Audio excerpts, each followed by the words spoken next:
Hey guys, welcome back to our YouTube channel life of stenographer. जैसा कि आपको पता है कि आरआरबी स्टेनो का एग्ज़ाम 15 दिसंबर से होने वाला है, जो कि one of the easiest exam है, क्योंकि इसमें सिर्फ दो ही सेक्शन आते हैं, जिसमें एक लैंग्वेज का सेक्शन होता है और दूसरा जीएस का सेक्शन होता है। और ये आसान इसलिए होता है क्योंकि इसमें जीएस के सेक्शन में कहने को तो जीएस के सेक्शन में 50 क्वेश्चन आ रहे हैं, लेकिन इसमें जीएस का पोर्शन सिर्फ 15 क्वेश्चन का होता है। बाकी के जो क्वेश्चन होते हैं उसमें मैथ्स, जनरल साइंस और रीजनिंग होता है। तो आज हम आपको लास्ट में टिप्स में बताएंगे कि आप किस सेक्शन से क्या पढ़कर जाएं कि जिससे आप मैक्सिमम स्कोर कर सकें। तो जैसा कि आपको मैंने पहले बताया कि उसमें 4 सेक्शन होते हैं, तो इन चारों सेक्शन को मिला करके जो क्वेश्चंस का डिस्ट्रीब्यूशन होता है कुछ इस प्रकार होता है। जिसमें जनरल अवेयरनेस के सेक्शन में मैथ्स का पहला पोर्शन होता है जो 10 क्वेश्चन का होता है। जनरल इंटेलिजेंस से आपके आएंगे 15 क्वेश्चन, जनरल अवेयरनेस से 15 क्वेश्चन और जनरल साइंस से 10 क्वेश्चन। तो मैं सबसे पहले बात करूंगा मैथ्स में आप क्या लास्ट मिनट में पढ़ करके जाएं। तो मैथ्स का सबसे जो मेन चीज़ होता है वो होता है फार्मूला। आप फार्मूला को अच्छे से लास्ट टाइम में रिवाइज करके जाइए, जिसमें कि मैं आपको कुछ ऐसे एरियाज बताऊंगा जहां से सबसे ज़्यादा आरआरबी एग्जाम में क्वेश्चंस अराइज होते हैं।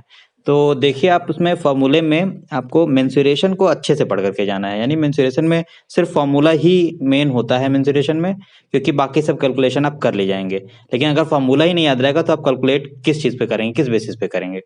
तो इसलिए आप लास्ट टाइम में मेंसुरेशन का जो भी फार्मूला होता है वो जरूर रिवाइज करके जाइए, जैसे कि area of circle, square, sphere, semi sphere, hemisphere, और जैसे फ्लास्क का या कोन का पूछता है उसका, फ्रस्टम का, फिर रोम्बस का, रेक्टेंगल का, इन सब का आप फॉर्मूला जरूर रिवाइज करके जाइए।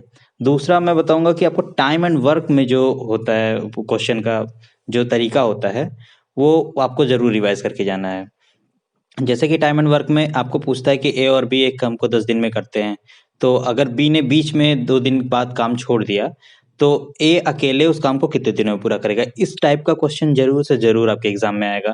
तो इसका एक बार जरूर आप लास्ट टाइम में देख करके जाइए कि कैसे इसको सॉल्व किया जाता है। फिर आपका आता है कंपाउंड इंटरेस्ट और सिंपल इंटरेस्ट का क्वेश्चन, जिसमें सिर्फ फार्मूला बेस्ड क्वेश्चन आता है। एकदम डायरेक्ट फार्मूला पे क्वेश्चन रहेगा। आप बस फार्मूला याद रखिए तो आप तुरंत सॉल्व कर ले जाएंगे उसको। ऐसा क्वेश्चन आता है जैसे कि आपको कोई अमाउंट दे दिया गया, फिर पूछ दिया गया कि इसका जो एनुअल इंटरेस्ट है इतना है, तो उस कितने टाइम बाद वो डबल हो जाएगा।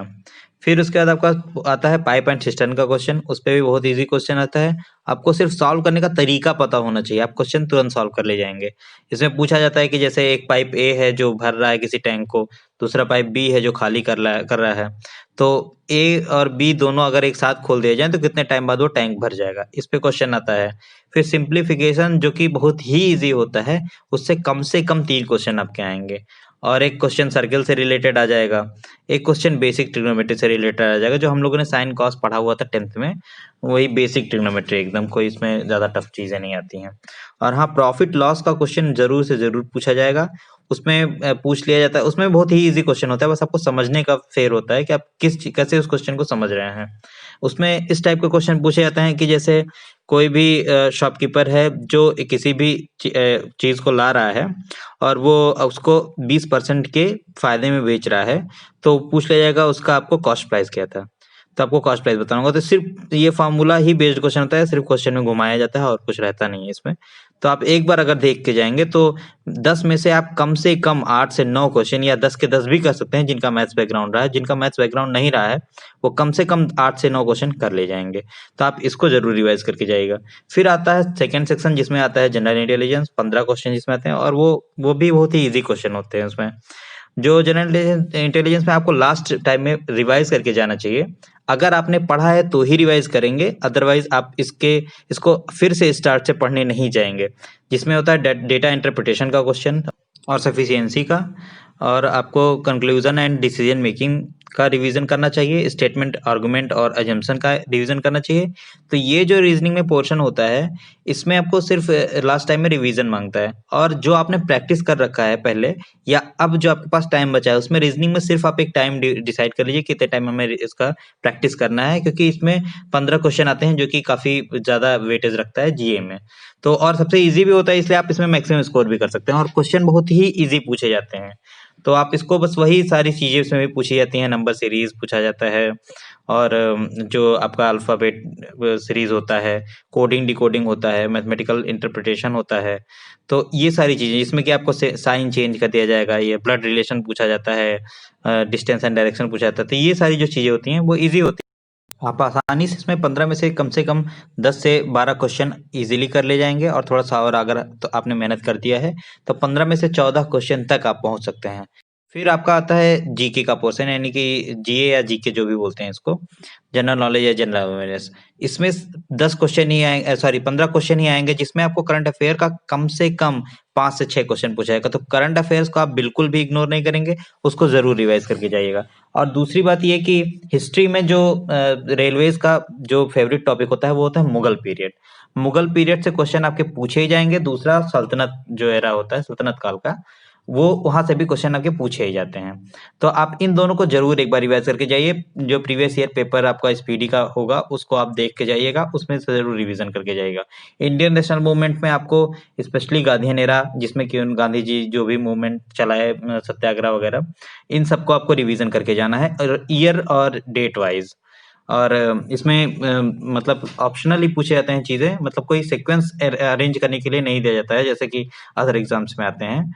और बात करते हैं जियोग्राफी की, तो इसमें करंट रिलेटेड टॉपिक्स जैसे कि नेशनल पार्क्स, रामसर साइट्स, इन सब में जो करंट जियोग्राफी में स्टैटिक पोर्शन बहुत ही रेयर पूछा जाता है, लेकिन इसका जो करंट रिलेटेड टॉपिक्स होते हैं वो ज़रूर पूछे जाते हैं। नेशनल पार्क्स, रामसर साइट जो नए-नए बने हुए हैं या फिर कहीं पे अभी रिसेंट किसी वर्ल्ड में कहीं पे भूकंप वगैरह आया हुआ है, तो वहाँ का पोर्शन या कोई भी जैसे यहाँ स्टैटिक पोर्शन में से एक आध क्वेश्चन ऐसे मिल सकते हैं कि कौन सी लाइन जो पास होती है, मालदीव मिनिकॉय को अलग करती है, इस टाइप का। या हो गया आपका जो आपका ट्रॉपिक ऑफ कैंसर है वो इंडिया में कौन-कौन से स्टेट से गुजरती है या वर्ल्ड में कहाँ-कहाँ से गुजरती है। तो इस टाइप के क्वेश्चंस। फिर आपके अवार्ड्स या स्पोर्ट्स से रिलेटेड ज़रूर से ज़रूर क्वेश्चन पूछा था। नोबेल प्राइज़ आपको ज़रूर से ज़रूर रिवाइज़ करके जाना है। नोबेल प्राइज़ का मैंने देखा है कि प्रीवियस ईयर्स में उससे रिलेटेड क्वेश्चन ज़रूर पूछे गए हैं। तो 2020 का, 2019 का, किस फील्ड में दिया गया, किसको दिया गया और किस कंट्री के वो लोग हैं, ये आपको देख कर के जाना चाहिए। और फिर आता है आपका जनरल साइंस का पोर्शन, जिसमें कि इस पूरा ही स्टैटिक पोर्शन आता है, इसमें करंट से रिलेटेड या डायनामिक पोर्शन नहीं आते हैं। तो रेलवेज़ का जो फेवरेट टॉपिक होता है जनरल साइंस में, वो पहला फेवरेट टॉपिक होता है फिजिक्स।